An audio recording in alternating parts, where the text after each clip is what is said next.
कलये प्रियदर्शनम् अज्ञाननाशकं देवं सद्गुरुं मुरलीधरम् सद्गुरुनाथ महाराज की जय.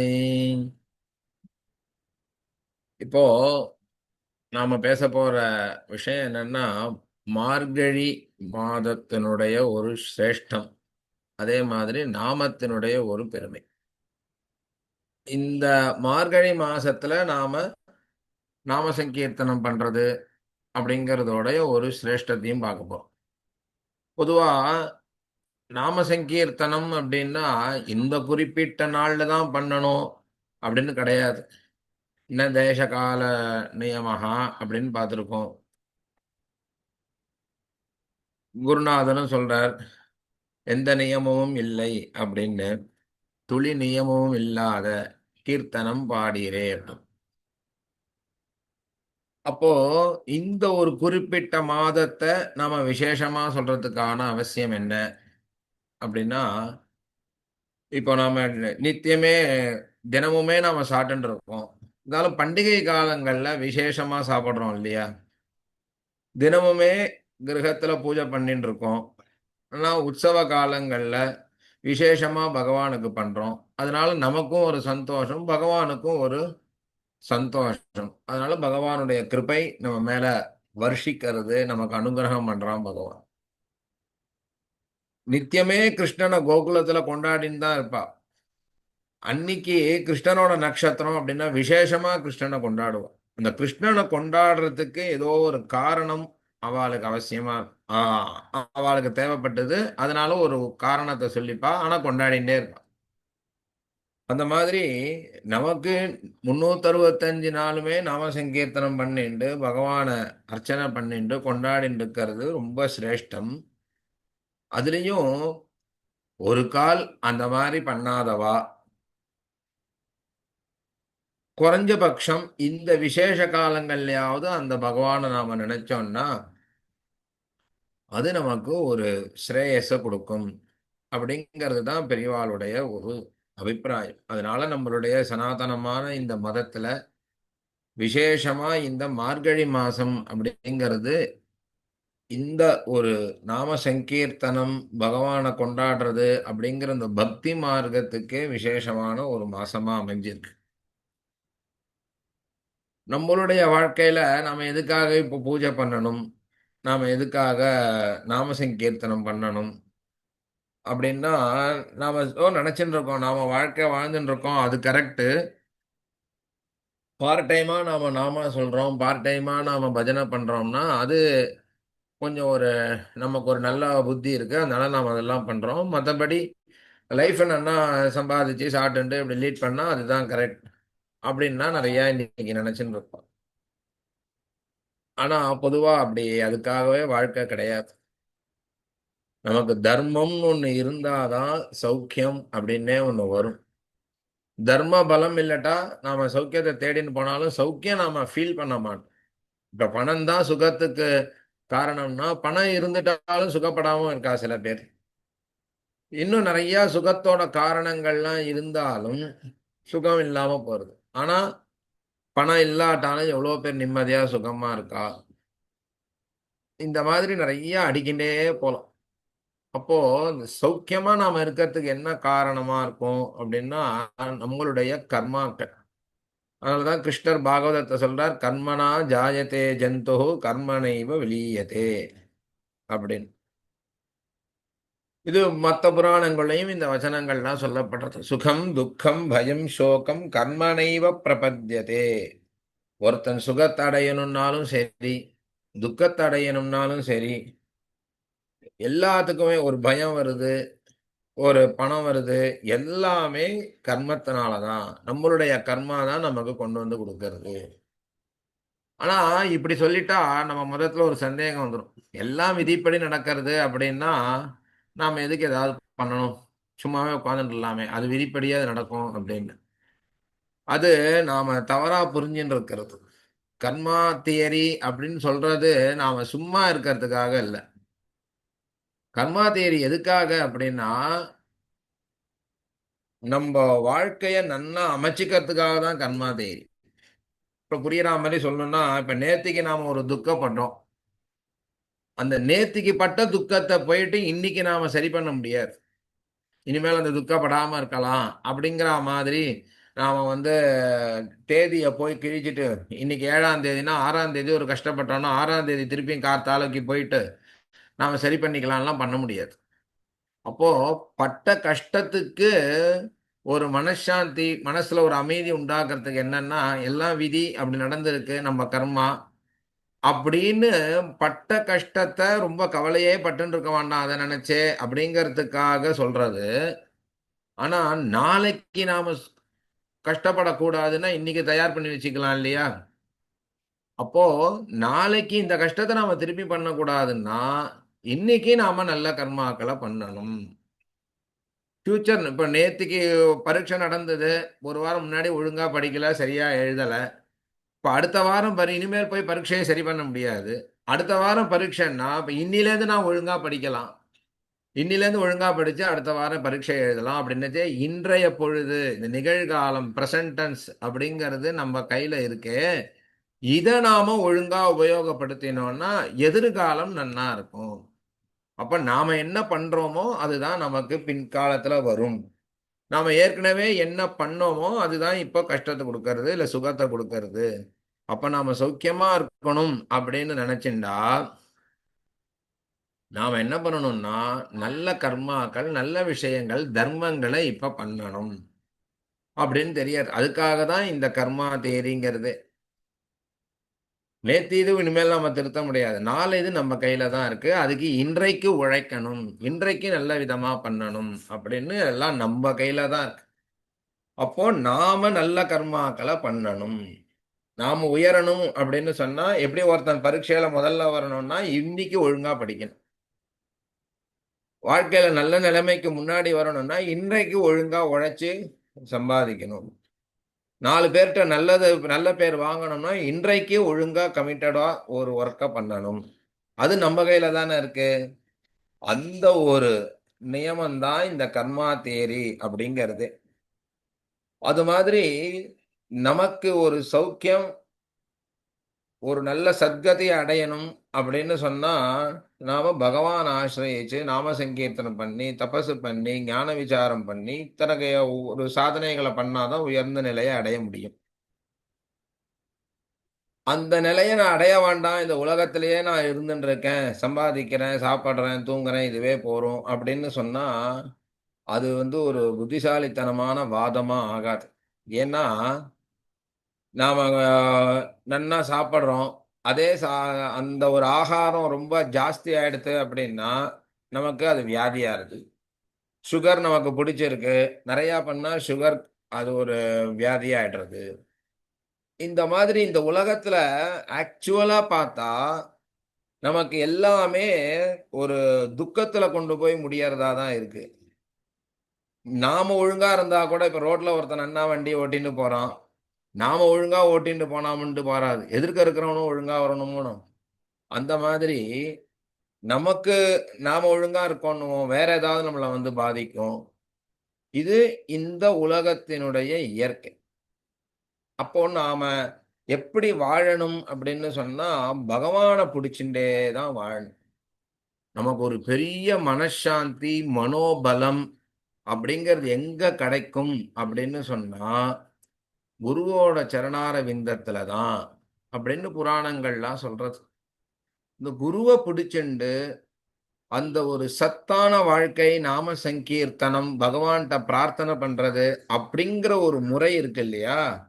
இது நமக்கு ஒரு பலம் குடுக்குறா மாதிரி, உங்களுக்கு எவ்வளவு மோட்டிவேஷன் ஸ்பீச்சஸ் குடுத்தாலும் அந்த ஒரு பலத்த குடுக்காது. அந்த ஒரு பலம் நம்ம கஷ்டத்திலேருந்து காப்பாத்துறதுக்கு குருநாதர் இருக்கார், பகவான் இருக்கான் அப்படின்னச்சே தான் நமக்கு ஒரு பெரிய தைரியமே வரும். அந்த குருநாதரையும், பகவானையும் வசப்படுத்துறது எது அப்படின்னா, நாம பண்ற நாம சங்கீர்த்தனம் மற்றும் இந்த கைங்கரியம் முதலியவைகள்லாம். இதெல்லாம் எல்லாத்தையுமே அர்ச்சனம், பூஜை அப்படிங்கிறதுல கொண்டு வந்துர முடியும். இப்படி நாம சங்கீர்த்தனம் பண்ணிண்டு, கதை கேட்டுண்டு, அப்படி இருந்துட்டா போருமான்னா, பேஷா போரும். ஏன்னா பகவான் கீதையில சொல்றான், கௌந்தேய பிரதிஜானீஹி நமே பக்த பிரணஷ்யதி. என்ன ஆசிரியிச்சவன், என்னுடைய நாமாவை சொன்னவன், என்னுடைய கதையை கேட்டவன் ஒரு காலும் வீண் போக மாட்டான். கௌந்தேய பிரதிஜானீஹி நமே பக்த பிரணஷ்யதி. என்னுடைய பக்தன் வீண் போக மாட்டான் அப்படின்னு பகவான் சொல்றான் கீதை. இதுலயே சுவாரஸ்யமா ரெண்டு அர்த்தங்கள்லாம் இந்த ஸ்லோகத்துக்கு இருக்கும். அதை அப்புறம் பார்க்கலாம். ஆனா சாரம் என்ன அப்படின்னா, ஒரு காலம் நகி கல்யாண கிருத் தாத்த துர்கதிம் தாத்த கச்சதி அப்படின்னு இன்னொரு இடத்துல பகவான் சொல்றான் கீதையில. நகி கல்யாணகிருத் கஷ்டித், நல்லது பண்ண ஒருத்தன் துர்கதிம் தாத்த ந கச்சதி, கஷ்டத்தை அடையவே மாட்டான் அப்படின்னு சொல்றான் பகவான் கீதையில. பிரசித்தமா நம்ம சகசிரநாமத்துல சொல்றோம், ந வாசுதேவ பக்தானாம் அசுபம் வித்யதே குவச்சித்து. பகவானுடைய பக்தர்களுக்கு ஒரு காலம் அமங்கலங்கள் உண்டாகாது அப்படின்னு சொல்றோம். அதனால நாம பகவானை ஆசிரியிச்சுண்டு நம்மளோட கடமைகளை பண்ணிண்டு பகவத் பிரீத்தியா பகவானுக்கு சம்மதமா ஒரு வாழ்க்கை ஜீவனத்தை நடத்தச்சு பகவான் நமக்கு கூடவே உறுதுணையா இருந்துட்டு வரான். இது பகவானுடைய வார்த்தைகள்லேருந்தே நமக்கு தெரியறது. அனன்யா சிந்தயந்தோமாம் ஏஜனா பர்யுபாசத்தே தேஷாம் நித்யாபியுக்தானாம் யோகக்ஷேமம் வகாமியகம் அப்படின்னு சொல்றான். தேஷாம் நித்யாபியுக்தானாம் யோகக்ஷேமம் வகாமி அகம். அவனுடைய யோகக்ஷேமங்களை நான் சுமக்கிறேன். வகாமின்னா சுமக்கிறேன். தோல்ல எப்படி பாரத்தை சுமக்கிறானோ அந்த மாதிரி நம்மளுடைய பாரத்தை பகவான் சுமக்கிறான்.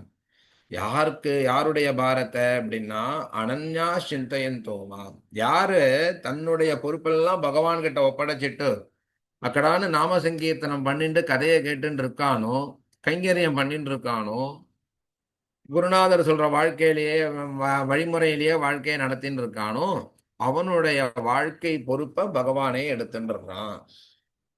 அப்போ பகவானுக்கு சம்மதமா நாம வாழணும்னு அர்த்தம். அப்ப நான் அதுல முக்கியமா என்னன்னா, பெரிய தபசு பண்ண வேண்டாம், ஞான விசாரம் பண்ண வேண்டாம், நமக்கு அதெல்லாம் முடியாது. இந்த கலிகாலம் அப்படிங்கிறது கலேர் தோஷ நிதேயராஜன் அப்படின்னு சொன்னதுனால தோஷங்களுக்கே இருப்பிடமானது இந்த கலி. கலிஹி சர்வசாதன பாதகா அப்படின்னு வேற சொல்றார் புராணங்கள். எல்லா சாதனங்களையும் கலியானது அழிச்சிடும் அப்படின்னு. கலியினாலையும் அழிக்க முடியாத ஒரு சாதனம் எது அப்படின்னா நாம சங்கீர்த்தனம் தான். அஸ்திஹேகோ மகான் குணா கீர்த்தனாதேவ கிருஷ்ணஸ்ய முக்தசங்க பிரஜம் பரம் பிரஜேத் அப்படின்னு சொல்றது இல்லையா. அப்போ கீர்த்தனம் கலியினுடைய தோஷத்தையே அதை அழிச்சிடும். அதனாலதான் குருநாதர் மகாமந்திர கீர்த்தனையில கலியையும் பலி கொள்ளும் துளி நியமமும் இல்லாத அப்படின்னு சொன்னார். கலியையும், கலிய பலி கொள்ளும் அப்படின்னா அதுல ஒரு சுவாரஸ்யம் குறைச்சல் தான். ஆனா கலியையும் அப்படின்னு சொல்லாச்சே, ஏன்னா கலிங்கிறது எப்படி எல்லா சாதனைகளையும் அழிச்சிடும். ஞான விசாரம் பண்ண முடியாது, நமக்கு மோகத்தை கொடுத்துரும், யாக யஜ்யங்கள் பண்ண முடியாது, ரொம்ப அதுக்கான திரவியங்களே இல்லாம பண்ணிடும், அதுக்கான சந்ததியே அழிச்சிரும். இந்த மாதிரி தபசு பண்ண முடியாது, விக்னங்களை கொண்டு வந்து கொடுக்கும், நமக்கே சோம்பேறித்தனத்தை கொடுக்கும். இந்த சோம்பேறித்தனத்தை வச்சுன்னு நாம பெரிய சாதனைகள் பண்ண முடியாது. அப்படின்னு இருக்கச்சே அந்த கலியையே ஒரு சாதனையானது துவம்சம் பண்ணிடும், அழிச்சிடும் அப்படின்னா அது சாதனை பெரிய விஷயம் தானே. அந்த சாதனை தான் நாம மார்க்கம். அதனாலதான் கலியையும் பலி கொள்ளும் அப்படின்னு குருநாதர் சொல்றார். அப்படி நாம சங்கீர்த்தனத்தை நாம பண்ணிட்டு இருந்தோம்னா அதுதான் பகவானுக்கு பிரியமானது. அப்படி பகவானுக்கு பிரியமான விஷயங்கள் அப்படின்னு பார்க்கச்சே இந்த மார்கழி மாசத்துல நாம சங்கீர்த்தனம் பண்றது அப்படிங்கிறது ரொம்ப சிரேஷ்டமானது. ஏன்னா மார்கழி மாசத்துலதான் கோபிகைகள் ராதையோட சேர்ந்து இருந்து பகவானுக்கு காலங்கார்த்தால எழுந்து பகவானை கொண்டாடி பகவானுக்கு அர்ச்சனை பண்ணி பகவானுடைய பிரீத்திக்கு பாத்திரமானார்கள் அப்படின்னு புராணங்கள் சொல்றது. அதுலயும் பாகவதத்திலேயே ஹேமந்தே பிரதமே மாசி அப்படின்னு சொல்லச்சே, ஹேமந்த் ருத்துவோட முதல் மாசமான மார்கழியில காலங்காத்தால எழுந்துட்டு போய் யமுனையில ஸ்நானம் பண்ணி பகவானை அடையணும் அப்படிங்கிறதுக்காக அவள்லாம் பூஜை பண்ணினா அப்படின்னு வருது. ராதாதேவி மார்கழி மாசத்துல விசேஷமா பகவானை பூஜை பண்ணினா அப்படின்னு புராணங்கள் சொல்றது. இப்படி மார்கழி மாசம் அப்படிங்கிறதே பகவானை கொண்டாடுறதுக்கான விசேஷமான மாசம். அதனாலதான் பிரம்மாண்ட புராணத்துல சொல்றது, கோதண்டஸ்தே தினகரே தஸ்மின் மாசி நிரந்தரம் அருணோதய வேளாம் பிராத்தஸ்நானம் சமாச்சரேத்து நாராயணம் ஜெகநாதம் அர்ச்சயேத்து அப்படின்னு சொல்றது. கோதண்டம்னா சாப்பம், வில்லுன்னு அர்த்தம். இந்த மார்கழி மாசத்துக்கு தனுர் மாசம் இல்லைன்னா சாப்ப மாசம் அப்படின்னு சொல்லுவா. தனுஹு அப்படின்னா வில். சம்ஸ்கிருதத்துல வில்லுக்கு தனுஷ் அப்படின்னு பேர். இல்லைன்னா சாப்பம் அப்படின்னு சொல்லுவா, இல்ல கோதண்டம் அப்படின்னு சொல்லுவா. இதுக்கெல்லாம் வில் அப்படின்னு. இந்த மார்கழி மாசத்துக்கு சம்ஸ்கிருத பேரு இதுல சாப்ப மாசம், தனுர் மாசம் அப்படின்னு சொல்லுவாங்க. அதனால கோதண்டஸ்தே தினகரே தஸ்மின் மாசி நிரந்தரம், அந்த மாசம் முழுக்க அருணோதய வேளாயாம், அருணோதயத்திலேயே கார்த்தால 5:30 மணிக்கு முன்னாடியே ஸ்நானங்கள்லாம் பண்ணிட்டு ஜெகநாதனான பகவான அர்ச்சனை பண்ணணும், கொண்டாடணும் அப்படின்னு இருக்கு. அதுலயும் அந்த தனுர் மாசத்திலேயே பொங்கல் நிவேதனம் பண்றது அப்படிங்கிறது ரொம்ப விசேஷம். முத்கான்னம் அப்படின்னு சொல்லுவா. அதை நைவேத்தியம் பண்ணி ராதாதேவி கொண்டாடினதா புராணங்கள்லாம் இருக்கு. அத பகவானுக்கு நிவேதனம் பண்றா. அப்படி காலங்காத்தால எழுந்து ஸ்நானம் பண்ணி பகவானுக்கு நிவேதனம் பண்ணி பகவானோட நாமத்தை எப்பவும் அனவரத்தம் அந்த சமயத்துல சொன்னா ரொம்ப சிரேஷ்டமானது. அதுக்கு ஒரு காரணம் பிரியவாச்சான் பிள்ளை சொல்றார். எப்படி நம்மளுடைய காலத்துல பிரம்ம முகூர்த்தம் அப்படிங்கிறது நமக்கு ரொம்ப சிரேஷ்டம். இப்ப நாள் அப்படின்னு எடுத்துட்டா 24 மணி நேரத்துல கார்த்தால 6 மணிக்கு சூரியோதயம்னா அந்த சூரியோதயத்துக்கு 2 முகூர்த்தம் முன்னாடி பிரம்ம முகூர்த்தம் ரொம்ப விசேஷம். எப்படி நமக்கு பிரம்ம முகூர்த்தம் ரொம்ப சத்துவ வேளையோ, சத்துவகுணமான ஒரு காலமோ, அது மாதிரி தேவர்களுக்கு சூரியோதயத்துக்கு முன்னாடியான காலம்தான் மார்கழி மாசம்.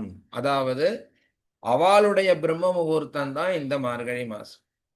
அப்ப அவளும் சீக்கிரம் எழுந்துண்டு பகவானை கொண்டாடி பகவானை அர்ச்சனை பண்றா. அவள்லாம் பூலோகத்துல இருக்கிற கோவில்களுக்கெல்லாம் வரா, இங்க சேவிக்கிறா. இந்த கோவில்கள்ல காலங்காத்தால எழுந்து எல்லாரும் பூஜை பண்ணச்சு அவளும் ரொம்ப சந்தோஷப்படுறா. அதனாலதான் சொல்றது, தனுர்மாசேது சம்பிராப்தே முத்கான்னம் அருணோதயே. முத்கான்னம்னா பொங்கல்.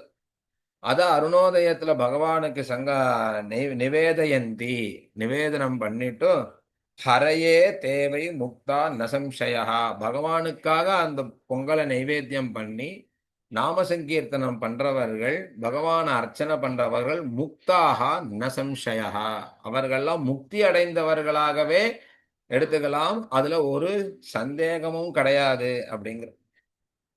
அதனால இந்த மார்கழி மாசம் சாப்ப மாசம் இதுல காலங்காத்தால எழுந்து நாம சங்கீர்த்தனம் பண்றது ரொம்ப விசேஷம் அப்படின்னு சொல்லப்பட்டிருக்கு. எப்படி இப்ப மார்கழி அப்படிங்கிறது மாசமே ரொம்ப வசத்தின்னு ஏன் சொல்றோம்னா, பகவானே மாசானாம் மார்கசீர்ஷோகம் அப்படிங்கிற பகவானுடைய விபூதி யோகத்துல கீதையில பாண்டவர்கள்ல அர்ஜுனனா இருக்கேன், சாமங்கள்ல பிருகத் சாமமா இருக்கேன், ரித்துக்கள்ல வசந்த ரித்துவா இருக்கேன் அப்படின்லாம் சொல்லச்சே மாசங்கள்ல மார்கழியா இருக்கேன் அப்படின்னு சொல்றான். மாசானாம் மார்கசீர்ஷோகம். அப்போ இந்த காலமும் ஒரு விஷ்ணு சம்பந்தமான பகவானுக்கு பிரியமான காலம் அப்படின்னு அர்த்தம்.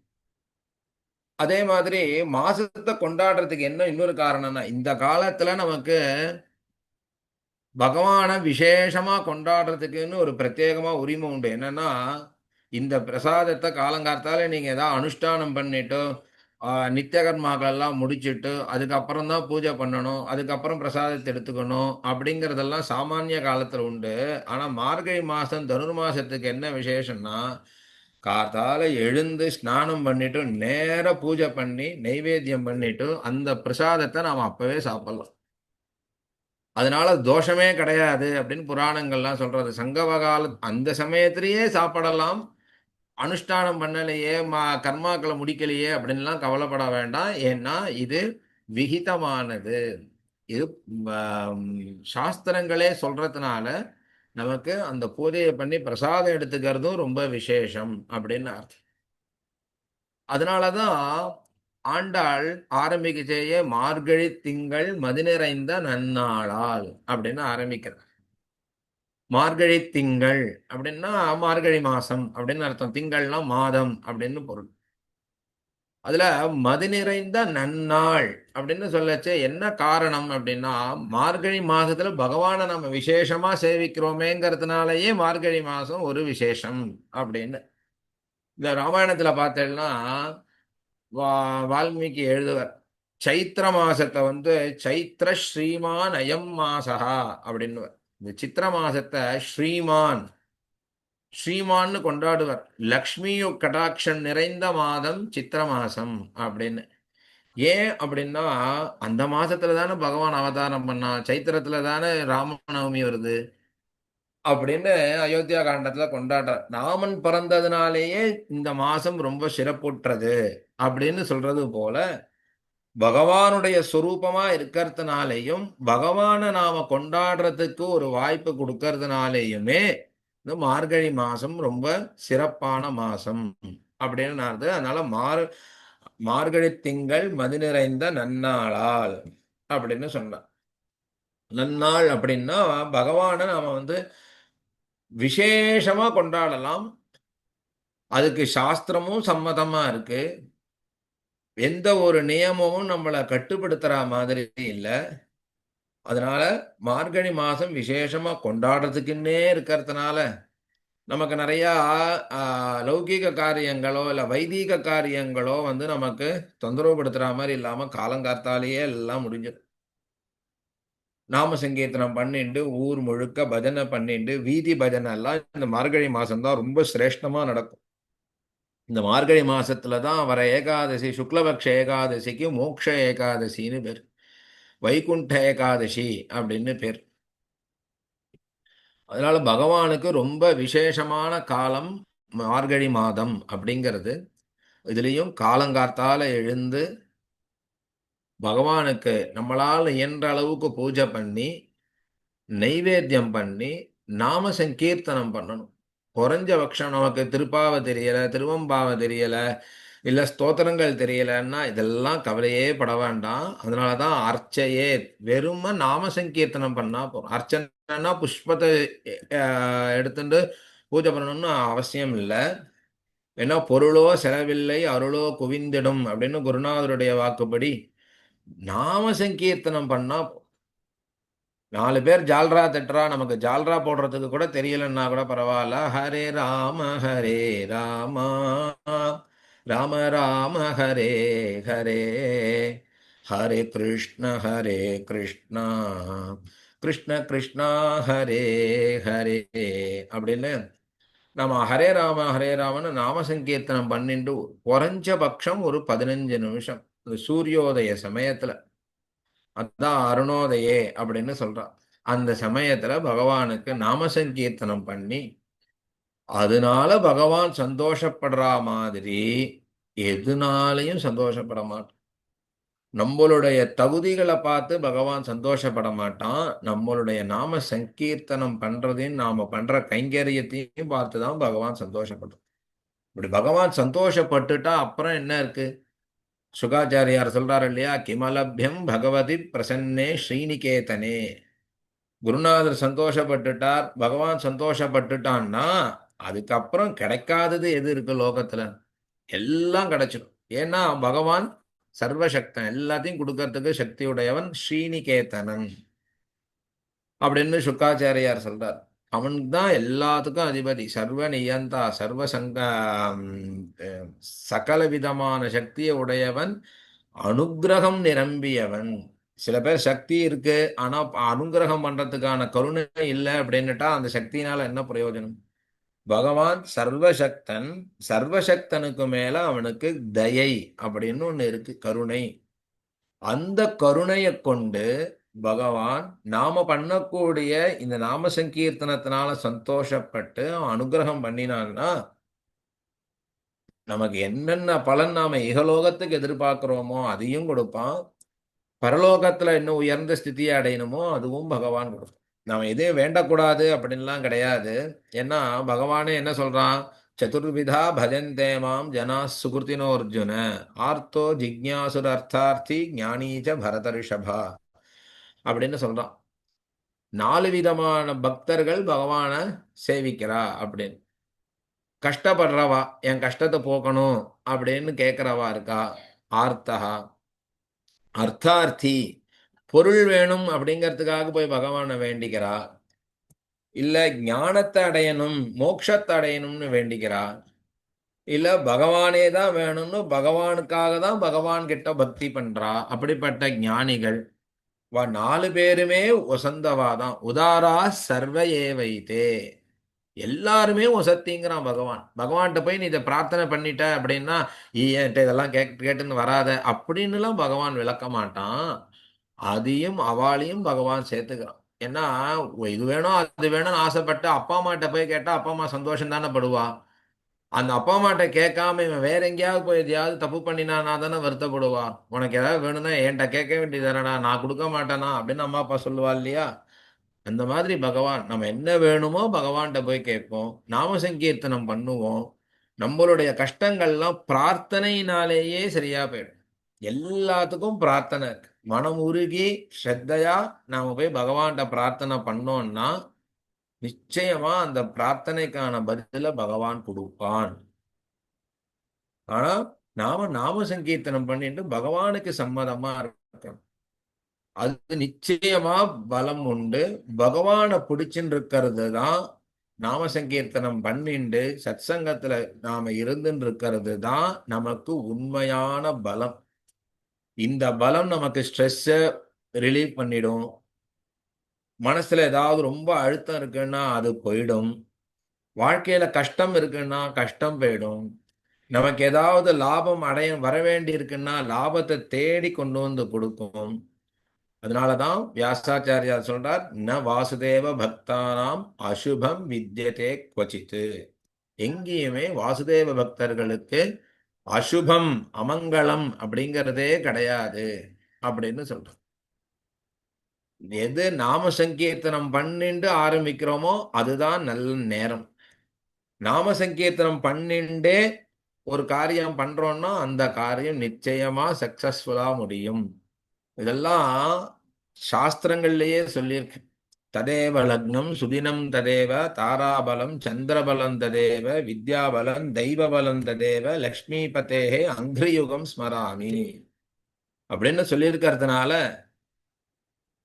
பகவானுடைய நாமஸ்மரணை நாம பண்ணினோம்னாலே அதுவே நல்ல நேரம். அதுவே நமக்கு சகல சௌபாகியங்களையும் கொடுக்கக்கூடிய நேரம். விசேஷமா இந்த மார்கழி மாசம் வரப்போறது. இந்த தனுர் மாசத்துல நாம எல்லாம் காலங்காத்தால எழுந்துட்டு எப்படி ஆண்டாள் தோழிகளோட சேர்ந்து பகவானை காலங்காத்தால போய் எல்லாரையும் எழுப்பி போய் கோவில்ல பகவானை சேவிச்சாலோ, எப்படி கோபிகைகள்லாம் ஒருத்தருக்கு ஒருத்தரை எழுப்பிண்டு யமுனையில போய் ஸ்நானம் பண்ணி பகவான் அடையணும் அப்படின்னு ரொம்ப ஸ்ரத்தையா பூஜை பண்ணாலோ, அந்த மாதிரி நாமும் பகவானுக்கு பகவானுடைய ஒரு கிருபையை அடையணும்னு பகவானுக்கு ஒரு சந்தோஷத்தை கொடுக்கணும். குருநாதர் நம்மளுடைய காரியங்கள்ல சந்தோஷப்படணும் அப்படிங்கிறதுக்காகவே மார்கழி மாசம் சீக்கிரம் எழுந்துட்டு நாமத்வாருக்கு போய் அங்க இருக்கக்கூடிய அந்த பூஜையில கலந்துண்டு நாம சங்கீர்த்தனம் பண்ணி, இல்லைன்னா ஆத்துலயே இருந்துட்டு நாம சங்கீர்த்தனம் காலங்காத்தால எழுந்துட்டு பண்ணினா குருநாதருக்கு ரொம்ப பிரியமா இருக்கும். பகவானும் ரொம்ப சந்தோஷப்படுவார் அப்படின்னு சொல்லி இன்னைக்கு இந்த மார்கழி சத் சங்கத்தை இதோட பூர்த்தி பண்ணிக்கலாம். அடுத்த வாரம் திருப்பியும் பார்க்கலாம். கோபிகா ஜீவனஸ்மரணம் கோவிந்தா கோவிந்தா. सद्गुरुनाथ महाराज की जय।